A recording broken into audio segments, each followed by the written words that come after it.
Bonjour à toutes et à tous. Que répondre à un client qui dit « je ne suis pas pressé » ?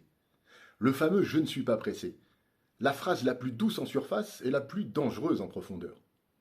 C'est pas tout à fait une objection, c'est pas un refus, c'est pas un non. C'est un ralentisseur psychologique. C'est une manière pour le client de dire « je ne vois pas encore l'urgence, je ne souffre pas assez pour bouger, rien ne me pousse à décider maintenant ». Et si tu acceptes ça, le deal part en hibernation, et parfois pour toujours. Le secret, c'est de ne jamais accepter le « je ne suis pas pressé » au premier degré. On va devoir recontextualiser, clarifier, ramener l'impact. Parce que ce que le client veut vraiment dire, c'est je ne vois pas encore les conséquences de l'inaction. Je ne vois pas encore les conséquences de ne pas agir maintenant. Alors on va essayer de faire trois choses. La première, c'est de poser la question qui remet du sens. Comme par exemple, je comprends, mais si vous n'avancez pas maintenant, qu'est-ce que ça va vous coûter réellement de rester dans la situation actuelle? Et là, le client peut réaliser que son je ne suis pas pressé égale je repousse un problème.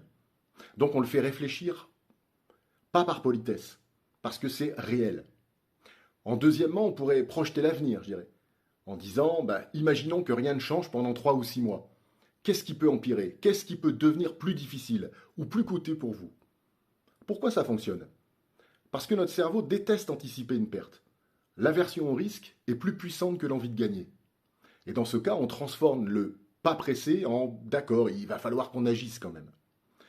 En trois, on pourrait dire de revenir à la décision.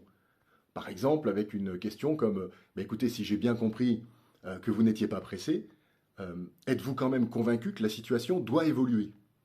S'il dit oui, tu viens de créer une contradiction mentale chez lui. Et un cerveau qui se contredit corrige souvent sa posture, et avec toi dans ce cas. Conclusion, le je ne suis pas pressé, ce n'est pas un mur, c'est un vide.